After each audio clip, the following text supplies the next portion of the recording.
You just bought yourself a brand new panning kit to go out and chase the adventure of finding that shiny yellow metal. But my friend, there is something you have to do first.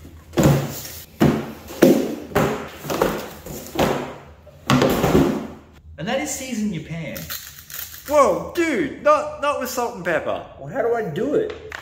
Sandpaper? When we wash the salt and pepper out of this pan, you will see what water does to an unseasoned pan. See how it leaves it completely dry? That's not good for gold. The pan can't get wet. It's hydrophobic. It's actively trying to repel water, and it will do the same thing to your gold because gold is also hydrophobic. This pan's brand new. This pan I've had kicking around now for about 5 years.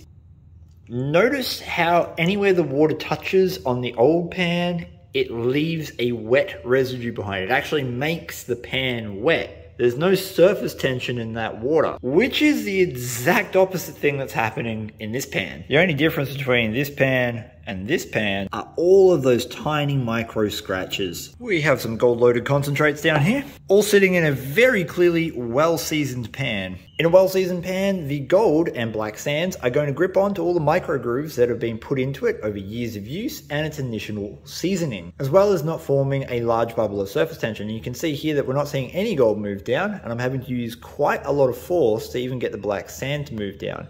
If I give it a bit of a violent sideways shake, we can spread it out, and the gold still wants to stay at the top. Same concentrates, same amount of water, and as we move it down, see how the water is grabbing the black sands and pulling it away in very uneven beads. I have no control over how that dirt is actually wanting to move.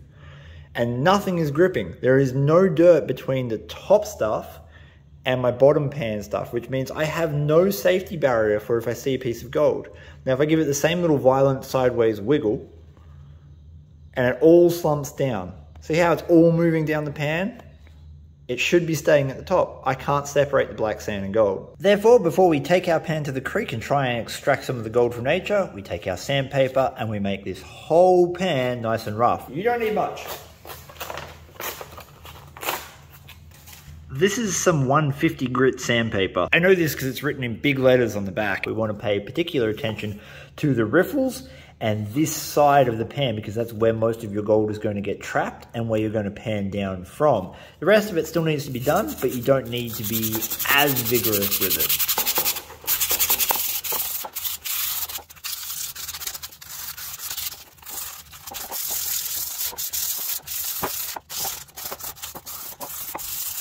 Now we have heaps and heaps of micro grooves. Let's try that same concentrate again and see if it makes any difference to how the dirt moves.